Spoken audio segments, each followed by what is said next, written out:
BFM Business, Intégral Bourse, jusqu'à 18h, le club de la bourse. Nos invités avec nous jusqu'à 18h, Franck Dixmier, directeur des gestions obligataires d'Allianz Global Investors. Bonsoir Franck. Bonsoir Grégoire. Étienne de Marsac est avec nous également. Vous êtes en charge de la gestion Absolute Return chez Sony AM. Bonsoir Étienne. Bonsoir Grégoire. Vous êtes en lancé aussi de la Banque européenne d'investissement. La BEI, exactement. Il y a beaucoup de banques en Europe, la BERD, la BEI, la Banque Centrale Européenne. Celle-ci, elle est grosse. Celle-là, elle est grosse. Ouais, oui, c'est c'est 600 une grosse... milliards de bilan, donc c'est un gros élément. Qui fait quoi la BEI, vous nous rappelez? La BEI, son principal métier, en fait, c'est d'octroyer des prêts, non seulement à la zone euro, mais plus largement, en fait, quasiment au monde entier, hein, c'est-à-dire à l'Asie ou à l'Afrique. Et ces prêts sont octroyés sur la base de taux qui sont extrêmement intéressants, parce que la BEI profite de la garantie en capital qui lui est donnée par les États européens pour emprunter pas cher et reprêter très cher. Donc c'est le bras armé, ou reprêter du moins pas très cher. Et donc c'est un des bras armés de la Commission européenne. Voilà, elle fait circuler du crédit. C'est bien de le rappeler de temps en temps quand même. Il y a des institutions qui fonctionnent en Europe et des établissements qui fonctionnent. On parlera de l'Europe, mais pas tout de suite. On commence avec les États-Unis, messieurs. Allez, le rapport mensuel sur l'emploi. On va parler un peu des chiffres fondamentaux et puis on parlera de l'ambiance de marché, de la logique qui anime aujourd'hui les investisseurs.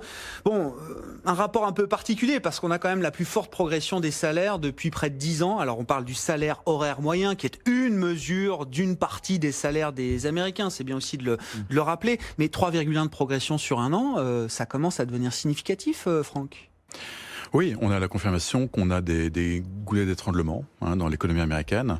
C'est souligné d'ailleurs à chaque fois par la Fed dans son beige book notamment, avec de plus en plus d'évidence. Donc ça conforte évidemment la Fed dans son augmentation des taux graduels.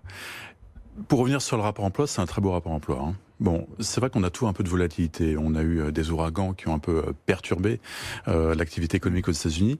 Mais 250 000 créations d'emplois, c'est élevé. Un taux de chômage à 3,7%, c'est le plus bas taux de chômage sur les 48 dernières années. Et le tout avec une participation en hausse, ce qui est plutôt bien. Donc c'est robuste, c'est solide. Et quelque part, évidemment, ça valide le discours sans nuance de la Fed sur l'état de l'économie américaine qui est robuste, qui est réellement robuste. Est-ce que ça alimente le débat sur une Fed qui aurait besoin à un moment d'être un peu plus agressive dans ses remontées de taux, d'aller au-delà de ce fameux taux neutre, d'être un peu plus restrictive, de chercher à refroidir l'économie américaine? C'est un débat qu'on a et qui revient par épisode. Est-ce que ça alimente à nouveau ce débat pour les investisseurs obligataires comme vous, Franck? Non. Je pense pas. En fait, quand on regarde des indicateurs un peu larges sur l'inflation, notamment le déflateur de la consommation des ménages et le déflateur core en fait, et c'est vraiment ce que regarde la Fed très très précisément. On est juste en dessous des 2%. Et on est très stable en dessous des 2% depuis quelques mois déjà. 2%, c'est, disons, la cible de moyen terme de la Fed. Donc là, on n'enregistre pas vraiment de décalage. Et puis, il faut bien voir aussi qu'il y a une composante importante des indices d'inflation qui décélère, c'est les prix de l'immobilier. Donc les prêts de l'immobilier, avec la hausse des taux de mortgage à 30 ans, on a un marché de l'immobilier qui souffre un peu, donc les prix s'en ressentent. Et donc c'est vrai que d'un côté, on a des pressions sur les salaires, on a des pressions sur les biens importés, avec notamment cette augmentation des tarifs douaniers, on commence à le voir. Mais ça, c'est vraiment contrebalancé par cette modération des prix immobiliers. Donc on n'a pas quelque chose qui valide le fait que la Fed serait en retard. Elle est plutôt on track, droit dans ses bottes. Ouais. Mais pas besoin d'avoir une Fed plus agressive que ce qu'elle signale aujourd'hui déjà au marché, aux investisseurs. Non, mais et on le voit. Enfin, les anticipations de marché sont extrêmement stables sur la hausse des taux futurs de la Fed. Et c'était d'ailleurs remarquable de voir que le discours de la Fed a été parfaitement compris par les marchés, parce que dans cette phase de stress qu'on a eue sur les marchés actions, avec une volatilité en hausse notamment, donc une aversion au risque absolument manifeste. Vous regardez les anticipations d'inflation du côté de la Fed, ça n'a pas changé. Donc en fait, ce qui se passait sur les marchés n'a pas du tout modifié l'opinion des investisseurs. Donc là, la Fed a fait un très bon travail en fait, en gérant les attentes. Elle le fait bien et elle va continuer avec une forward guidance qui va valider en fait cette approche très très graduelle. Bon, ça c'est le mouvement de fond quand même, le mouvement des banques centrales et le mouvement de la réserve fédérale américaine. Étienne, qu'est-ce qu'on ajoute sur ce que vient de dire Franck? Non, mais des points de discussion qui peut y avoir à ce sujet. Et sur le niveau des taux américains, on en revient toujours là, mais tout nous ramène à chaque fois au niveau des taux américains. Alors, moi, je suis tout à fait d'accord avec ce qui a été présenté, notamment dans la peinture globale de l'état de l'économie américaine. C'est-à-dire qu'on a un chiffre de l'emploi qui valide toute la série des chiffres intermédiaires, donc les ISM des mois précédents, qu'ils soient manufacturiers ou non manufacturiers, qui donnaient déjà des niveaux d'alerte importants sur le fait que l'économie américaine est en zone de suractivité, pas forcément de surchauffe, mais en tout cas de suractivité.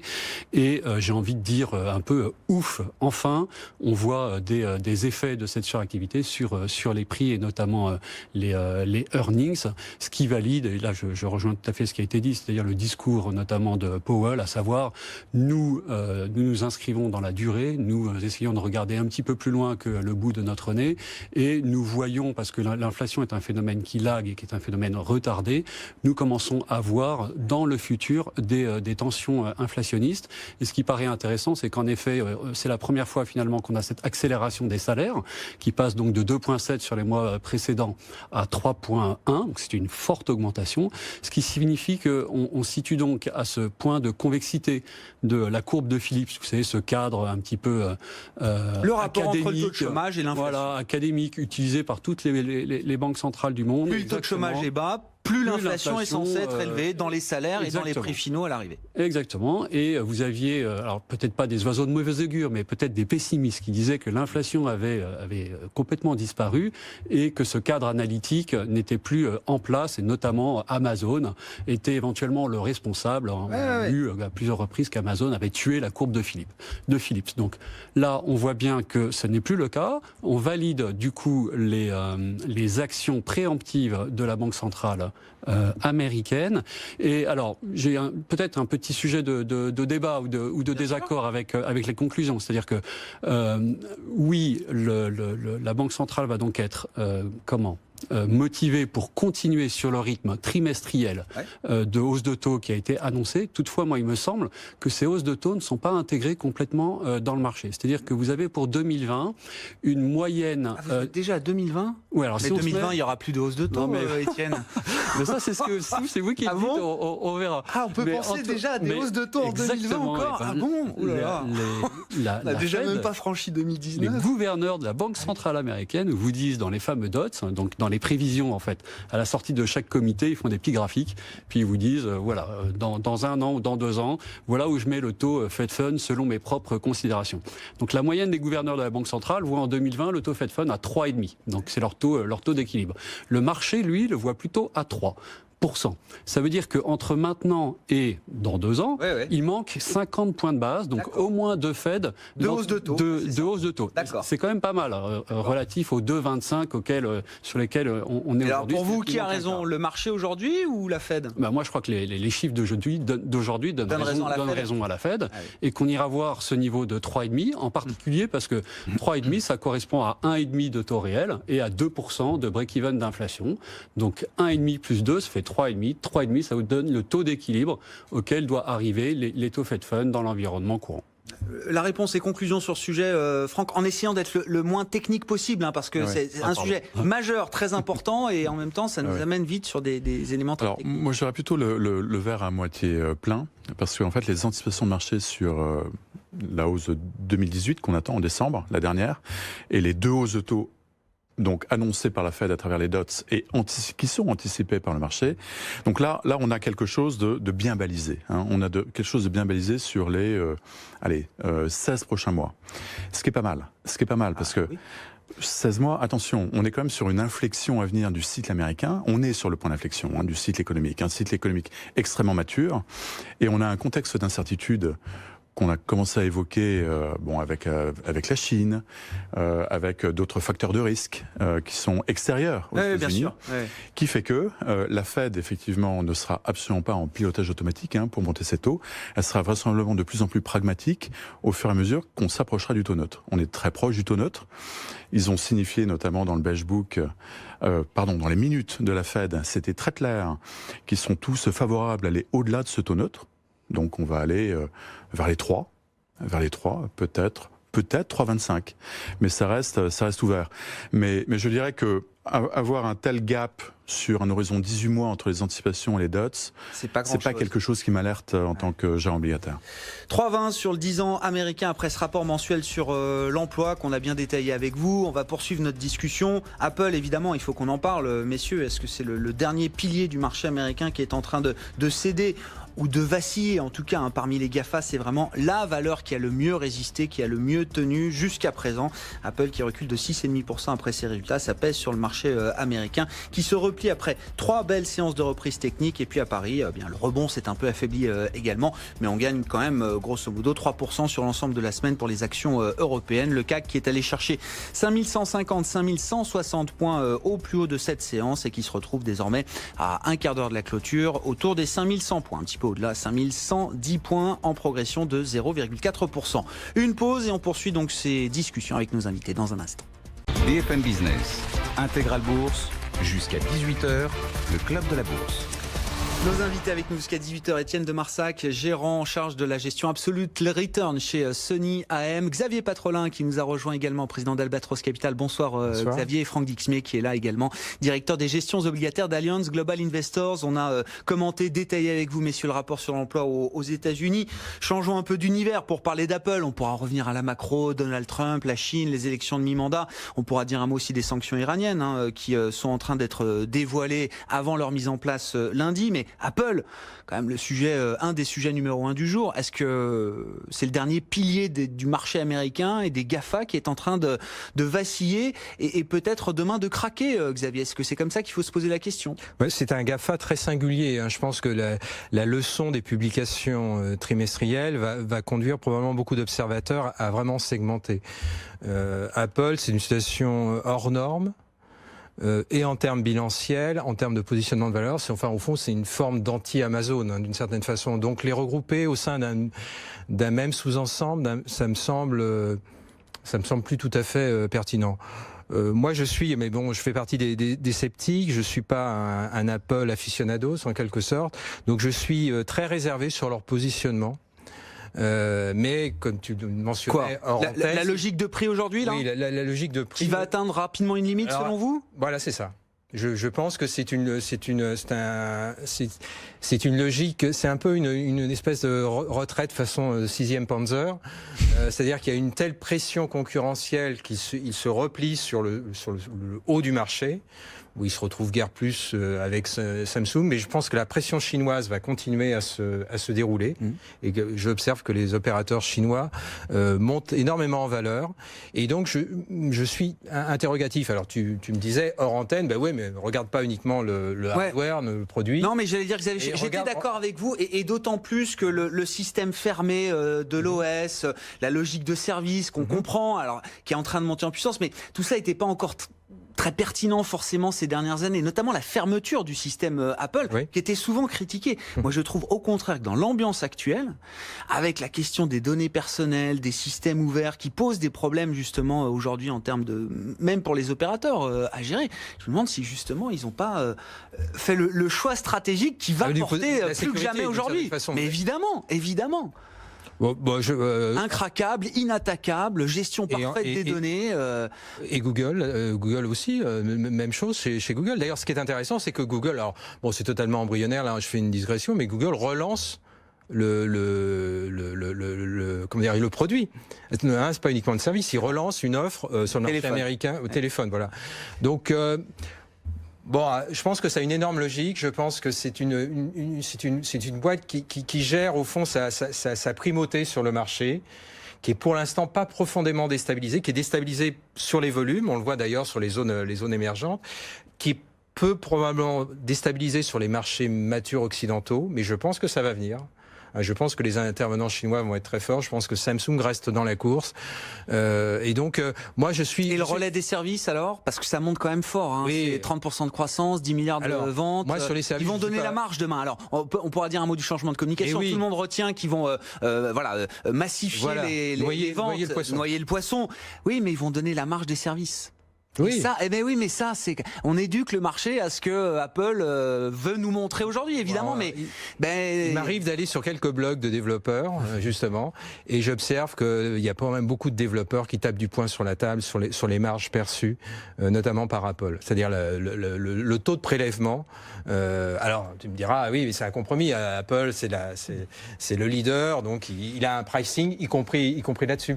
Mais moi, je sais pas. Moi, franchement, je suis un tout petit peu méfiant. Alors tu me diras, ça c'est les éléments éventuellement à risque, décroissance, ils ont une telle situation bilancielle, ça c'est sûr, que forcément, je veux dire, il n'y a pas probablement beaucoup de hedge funds qui vont pour l'instant s'amuser à... Net cash c'est 150 000. Voilà, c'est ça. Hein. Ouais, 200 ouais, mais net c'est ça, 200 milliards de trésors disponibles. J'ai l'impression, alors je dois être peut-être l'un des seuls à dire ça, que j'ai l'impression que c'est un tout petit peu dead money. Mais dans le contexte actuel, dire d'Apple que c'est dead money... Non, mais attendez... je suis sûr que vous trouverez du soutien ici et là. Voilà.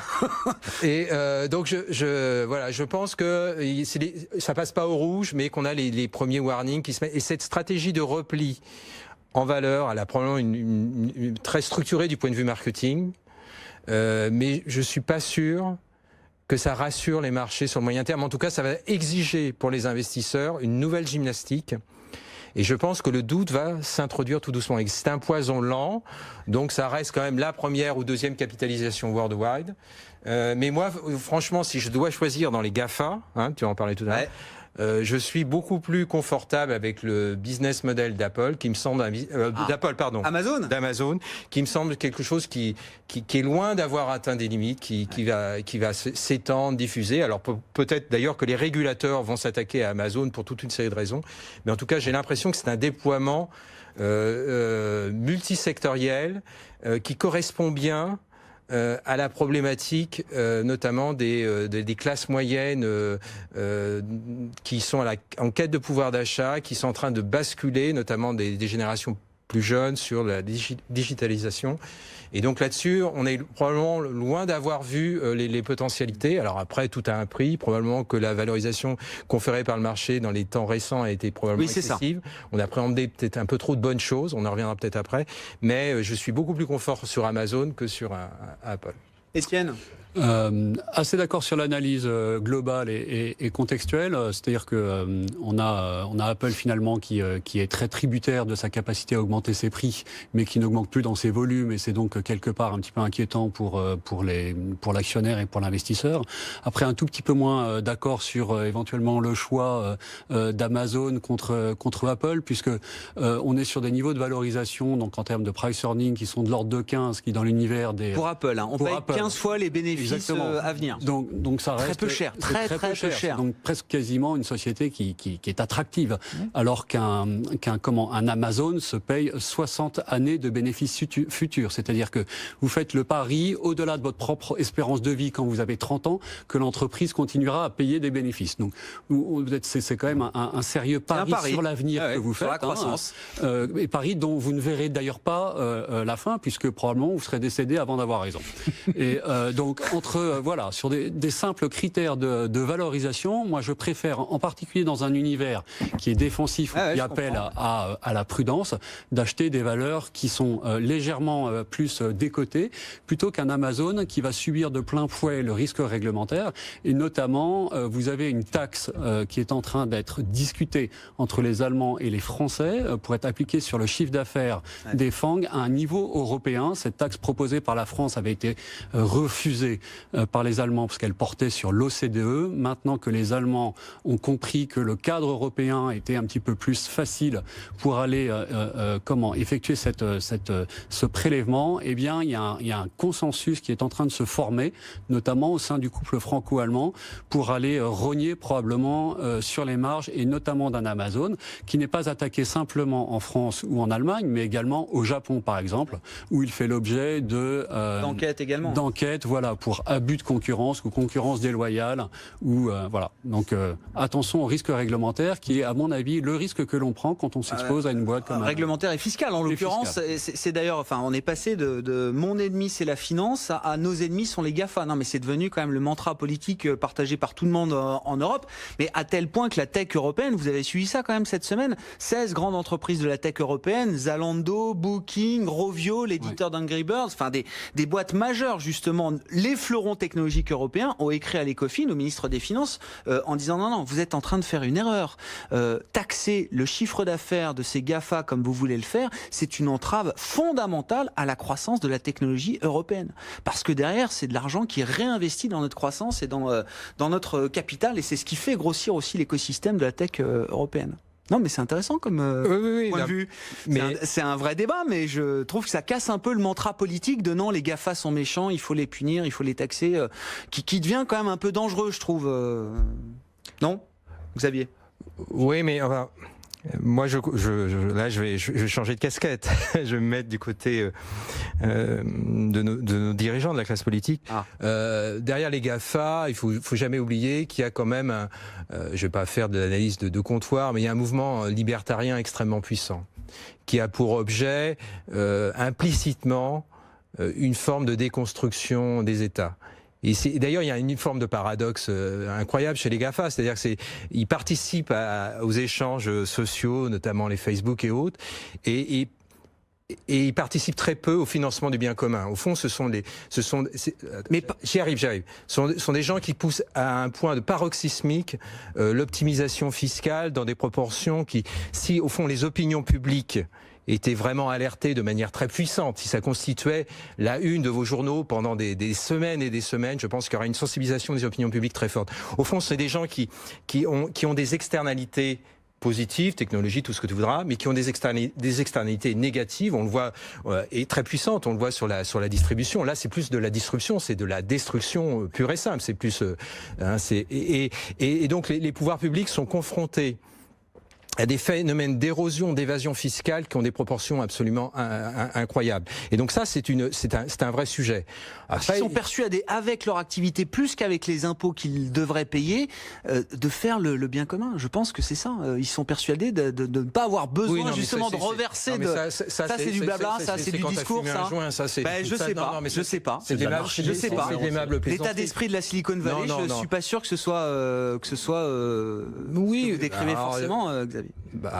Non, mais la Silicon Valley, il y a plein de bonnes choses dans la Silicon Valley, mais il y a ces externalités très puissantes, et d'ailleurs c'est pas fortuit que ça ait lieu en Californie.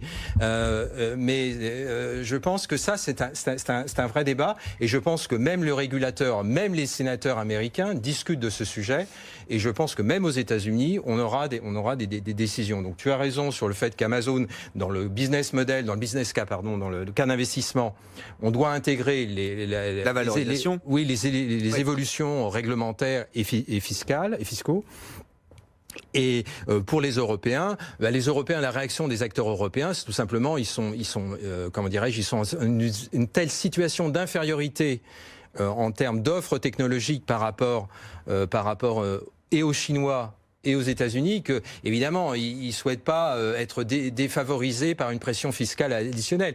Mais attention, le non-financement au bien commun, ça va devenir un sujet surtout pour des États souverains qui sont dans des situations bilancielles. Je parle de l'Europe, mais c'est valable aussi aux États-Unis, dans des situations bilancielles très difficiles.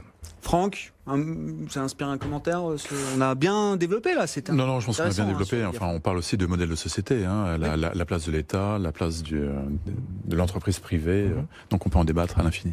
On dit un mot de la guerre commerciale. Du coup, là au passage, on passe de la tech à la guerre commerciale sino-américaine. J'ai été surpris de la manière très rapide et très positive dans laquelle le marché achetait les tweets de Trump hier à 4 jours des élections de mi-mandat. Non, mais ça montre quand même qu'après, 2500 tweets par jour depuis son élection, le marché continue de trader les tweets de Trump comme au premier jour. Oui, ça c'est fascinant. On revient un peu, non? Ah oui, ça a été démenti depuis. Oui, voilà, on s'est réveillé. Non, mais hier, la ficelle est énorme. C'était incroyable. La ficelle est énorme et la coïncidence extraordinaire. Donc voilà, il y a force de tweets, il faut préparer un deal avec les Chinois, le G20 ce sera l'occasion, Bloomberg qui rapporte que ça y est, on est en train de commander un rapport et un document de travail détaillé pour signer en grande pompe fin novembre.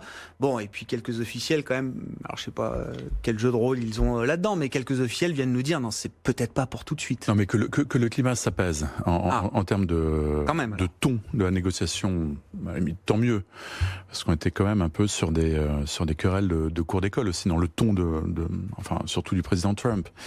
Mais sur le fond, on est sur des dossiers extrêmement techniques, extrêmement complexes. Il est absolument hors de portée d'avoir un accord en quelques semaines. D'accord. Mais c'est bien de le dire, parce que on parle d'hégémonie mondiale. On parle d'hégémonie mondiale. On le voit, c'est vraiment la confrontation de deux plaques tectoniques majeures.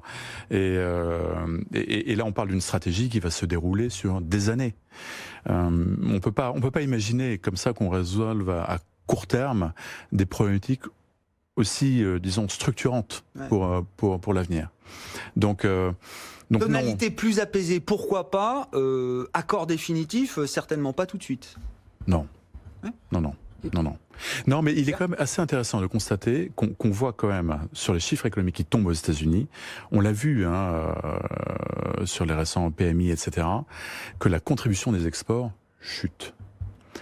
Donc ça, on le voit aussi en Chine. Enfin, ça commence à faire mal, ça commence à se sentir. Et on le voit aussi dans la communication des entreprises en termes de perspectives. Elles sont de plus en plus prudentes. Et donc, ça commence à mordre. On était sur un espèce de concept dans le courant de l'été. Et là, véritablement, on entre dans le vif du sujet. Ouais. Mais on ne fait que rentrer dans le vif du sujet. Ça va vraiment nous accompagner pendant des mois. Oui, je rappelle, l'implémentation des mesures est finalement encore très très récente mais par rapport au discours porté depuis des mois par Donald Trump. On va revenir sur le sujet, messieurs, mais juste on marque une pause. On aura la clôture définitive, donc la guerre commerciale, et puis on basculera tranquillement vers l'Europe. Il y a des choses à dire aussi. On attend ce soir, des résultats de tests de résistance. On avait presque oublié, mais oui, non, on fait encore des stress tests pour le secteur bancaire. On n'est plus dans un épisode de risque systémique, je crois.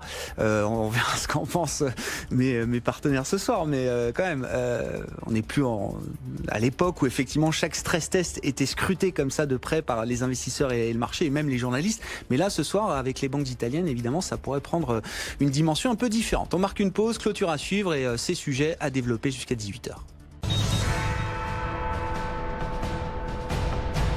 Fin de séance sur les marchés européens. Nos invités en plateau, évidemment, avec nous jusqu'à 18h. On va voir la clôture définitive du CAC 40 dans quelques instants.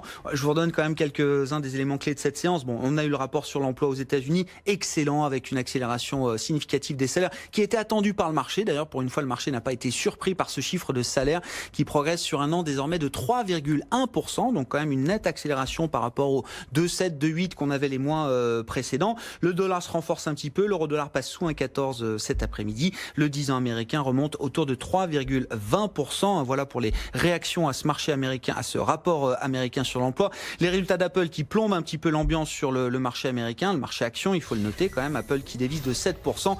Et donc on a cette baisse du marché américain qui a contraint un petit peu la hausse du jour en Europe. C'est très très net puisqu'on gagnait jusqu'à 1,5% à Paris, notamment avant l'ouverture de Wall Street. Et le rebond, ou la poursuite du rebond, s'est un petit peu dégonflé en fin d'après-midi pour les marchés européens dans leur ensemble. Le CAC à Paris clôture sur une progression néanmoins de 0,32%, clôture au-delà des 5000 points. Techniquement, on a eu quand même un mouvement de reprise très propre cette semaine qui a été une reprise qui nous a amené jusqu'à 5150, 5160 points sur le CAC 40 qui était un niveau parfaitement identifié à court terme par les traders et les analystes techniques. Donc on a un petit peu vendu peut-être sur ce niveau, c'est intéressant à noter. Le CAC néanmoins qui tient donc un rebond de l'ordre de 3% cette semaine, plus 0,3% à l'arrivée ce soir, 5102 points.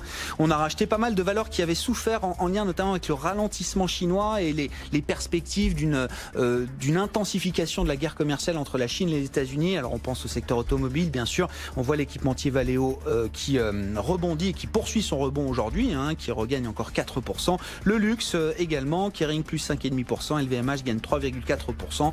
On notera le secteur des logiciels bien orienté et puis le secteur bancaire, mine de rien, qui gagne 1,5% 6% aujourd'hui dans son ensemble en zone euro.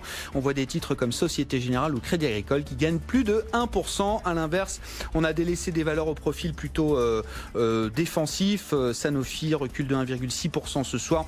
On notera le segment pétrolier qui a un peu plus de mal depuis que les cours du pétrole ont perdu en ligne droite quasiment 15%. Ça peut s'expliquer parce que les résultats quand même sont excellents dans le secteur. Il n'y a pas de doute là-dessus. Le titre total recule de 0,8%. Et puis Sodexo signe ce soir la plus forte baisse à Paris avec un repli de plus de 4%. Voilà donc pour l'ambiance du jour et la photo finish sur les marchés européens. Le CAC à l'arrivée plus 0,32% à 5102 points.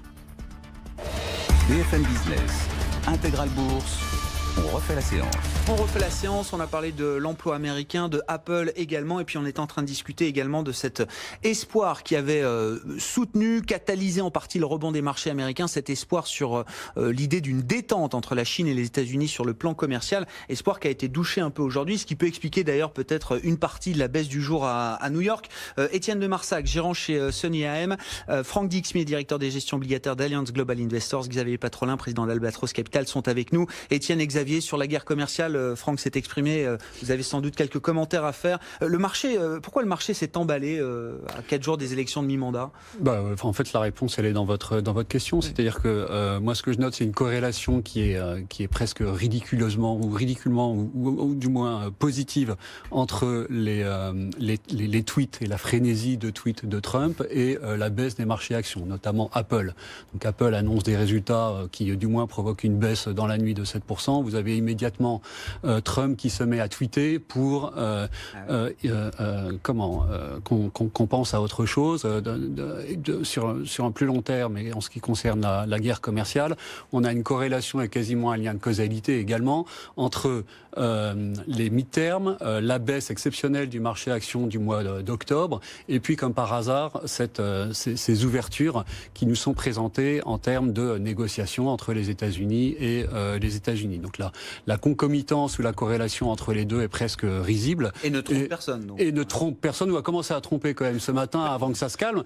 Mais on est quand même en présence de quelque chose qui ressemble fortement à de la manipulation de marché. C'est-à-dire que la SEC ou bien l'AMF français, par exemple, ou son équivalent, pourrait s'intéresser à ce type de manipulation. C'est-à-dire quelqu'un qui est président de la République, ou président des États-Unis, et qui s'adresse directement au marché en produisant de fausses informations, c'est ce qu'on appelle de la manipulation. C'est strictement interdit dans toutes les juridictions. Donc on est là en présence d'un président qui se trouve au-dessus des lois, et je pense que c'est suffisamment remarquable pour être quand même souligné. Après, en effet, les enjeux dans la guerre, ou du moins dans les relations ou ces frictions entre la Chine et les États-Unis, c'est pas tellement les tarifs et le rééquilibrage du commerce extérieur, c'est quelque chose de beaucoup plus long et beaucoup plus structurel qui a un lien direct avec la propriété intellectuelle. Et à ce titre-là, vous avez dans cette année donc Kudlow qui l'a réaffirmé à plusieurs reprises. Principal conseiller économique de Donald Trump. Exactement, la manière dont la Chine s'approprie notamment l'intelligence artificielle, donc la technologie américaine qui est développée sur le territoire chinois est totalement inacceptable, et en particulier la loi qui a été votée sur la cybersécurité et implémentée en Chine cette année, qui autorise la police chinoise dans les entreprises japonaises, chinoises ou même américaines à aller se saisir des disques durs de l'entreprise dès que la sécurité de la Chine est engagée, est une loi qui fait hurler évidemment les Américains, hurler Trump et hurler Kudlow, et on voit bien que on touche là à un sujet qui est beaucoup plus profond, qui est un sujet de souveraineté et de transfert de propriété qui ne peut pas s'être résolu en quelques tweets, et notamment cette nuit. Donc on est manipulé. Fake news. Fake news. Un commentaire rapide là-dessus, hein, Xavier. Enfin, c'est un sujet qu'on a déjà beaucoup abordé. Ouais, j'ai peu de choses à rajouter. Je pense que c'est très complet. Ce qu'on peut simplement dire, c'est qu'on est confronté à une nouvelle guerre froide. Jadis, elle opposa les États-Unis à l'URSS. Aujourd'hui, elle opposera les États-Unis à l'Empire du Milieu. Et c'est plusieurs décennies que nous avons de conflictualité que nous aurons à traiter, et pas uniquement du point de vue commercial. Les élections de mi-mandat la semaine prochaine, c'est un passage important pour les marchés, pour les investisseurs. Il y a un scénario favorable au marché, un scénario défavorable au marché. Franck, Étienne, allez-y. Moi, je note simplement que des démocrates se sont montrés à plusieurs reprises favorables à cette remontée des tarifs et à ce conflit engagé avec la Chine. Donc, si une des deux chambres devait basculer du côté démocrate, il n'est pas du tout certain que c'est une influence sur la politique américaine en la matière. Donc, voilà, petite parenthèse. Ouais, d'accord, non, mais on verra ce qui change ou ce qui ne change pas. Mais vous dites sur l'aspect de confrontation commerciale avec la Chine, il n'y a aucune raison, quel que soit le scénario politique à l'issue des élections, il n'y a aucune raison que ça change. Une majorité des Américains qui sont pour la renégociation des termes du commerce. Franck ? Oui, et puis on peut ajouter que, jusqu'à présent, l'administration Trump a agi par décret, donc est passé au-dessus du Parlement. Sur ces questions commerciales. Sur ces questions commerciales, essentiellement. Donc, pour des questions de sécurité nationale, en invoquant à chaque fois la sécurité nationale. Exactement. Donc on peut penser qu'ils continueront de toute façon à agir de la sorte. Là où ça peut avoir un impact, c'est sur la dimension interne, c'est-à-dire sur la dimension budgétaire. Rien n'empêcherait Donald Trump, il l'a même évoqué, d'un deuxième plan de stimulation fiscale. Évidemment, s'il avait une chambre démocrate en face de lui, ça ne passerait probablement pas. Et donc le scénario idéal pour les marchés, c'est évidemment une vague républicaine. Une vague républicaine, en tout cas une majorité républicaine, pour éventuellement disposer d'un éventuel plan de soutien additionnel du point de vue fiscal. Ça a été évoqué. Et ça, oui, je sais bien. Et ce serait positif marché, ça. Ah oui, bien sûr. D'accord, toujours. Bien sûr. Toujours. Ah oui. Avec un déficit toujours plus élevé, mais pas grave. Oui. Après, la sanction viendra en 2019, puisque il y aura la surréaction de la Fédérale Réserve. C'est un jeu de mystigris. Alors, Franck et Étienne. Oui, non, voilà, ça a été dit en fait. Un positif marché à court terme. Très, très angoissant sur le futur. Et positif action et négatif taux d'intérêt. Puisque potentiellement inflationniste. Oui, c'est ça. Oui. Taux qui remonte. Effectivement. C'est bien. Très bon débat. Question de marché quand même. Faut qu'on garde du temps pour parler de l'Europe juste après. Donc pas trop long, mais rapidement tour de table pour Xavier, pour Étienne. Quel niveau de confiance est-ce qu'on accorde à ce rebond là de 3% des actions européennes cette semaine? Quelle crédibilité, quelle solidité il y a derrière pour la suite, Xavier? Pour moi, c'est le rebond du chat mort. C'est ce qu'on appelle, les anglo-saxons parlent en termes de killer rally. Donc on est confronté à une très grosse consolidation des marchés des marchés actions. Ça a commencé selon les marchés mondiaux mi 2017, plus récemment aux États-Unis. C'est lié à la fois au cycle monétaire, mais c'est lié au cycle conjoncturel. Le point haut du cycle est derrière nous. On est en train d'ailleurs, ça a eu lieu au moment des publications, un peu avant et pendant les publications du troisième trimestre n'est pas du tout fortuit. Et ces publications, comme Franck le mentionnait tout à l'heure, ont indiqué de part et d'autre de l'Atlantique d'ailleurs, des tensions.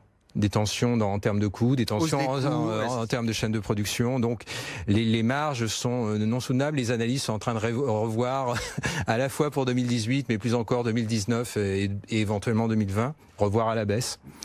Et donc les primes de risque sont en train d'être redistribuées sur les marchés actions. On est, à mon avis, devant une phase de baisse séculière des ratios de valorisation.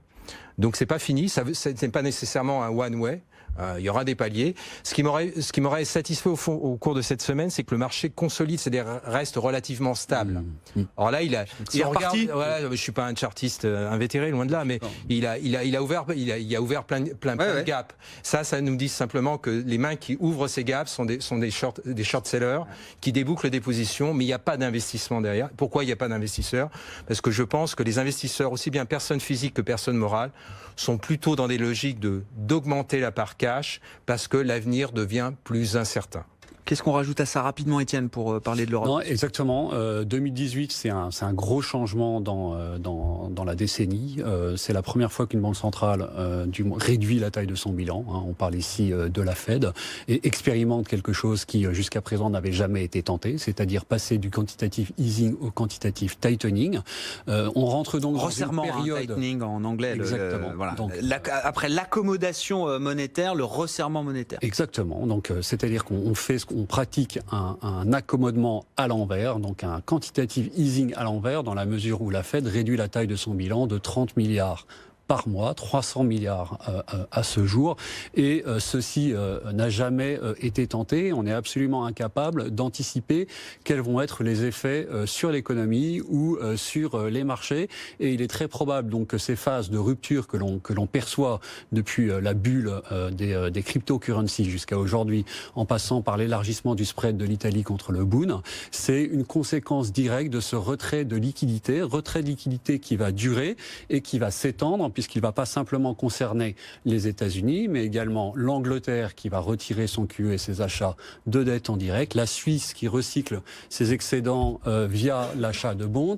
l'Europe qui a annoncé qu'elle allait maintenir son bilan à taille constante, mais en tout cas arrêter de l'étendre. Ouais. Donc on a changé de cycle, on a changé d'air. C'est une ère qui a duré 10 ans et cette donc fin d'ère exceptionnelle. Ça veut forcément dire bear market ou pas pour nos marchés boursiers? Alors, absolument, parce qu'il y a un terme qui a été utilisé, qui est un très bon terme, qui est le terme de prime de risque. C'est-à-dire que le marché, moi je crois, souffre d'un syndrome de Korsakoff, c'est-à-dire d'une altération en fait de ses facultés cognitives et notamment de sa mémoire, du fait d'une. On est des poissons rouges. Du fait d'un contact prolongé avec l'alcool. L'alcool des marchés, c'est la liquidité. Et les marchés ont oublié ce que c'était qu'une prime de risque, c'est-à-dire que le prix d'une action, c'est la rémunération d'un return en excès du taux sans risque. Donc, quand les taux sans risque montent, d'accord, les primes de risque doivent s'ajuster et donc les actions doivent baisser pour maintenir un niveau de rentabilité qui soit identique. Donc hausse des taux égale baisse des marchés actions, c'est mécanique et il faut s'en souvenir. Ah, je pensais que c'était fini, moi, ça. Mais en fait, non, on revient toujours aux fondamentaux, quand même. On revient au B.A.B.A. Franck, un mot rapide, puis on marque une pause pour parler de l'Europe. Sous un ordre obligataire, il n'y a absolument pas eu de panique, en fait, sur le mois d'octobre. Il y a deux éléments qui sont que je guette toujours dans ces phases de volatilité. C'est est-ce qu'on a eu une capitulation? Non. Est-ce qu'on a eu une contagion? Non. Le crédit obligataire a extrêmement bien tenu. Extrêmement résilient. Il ne s'est rien passé encore? Non, il ne s'est rien passé. Ouais.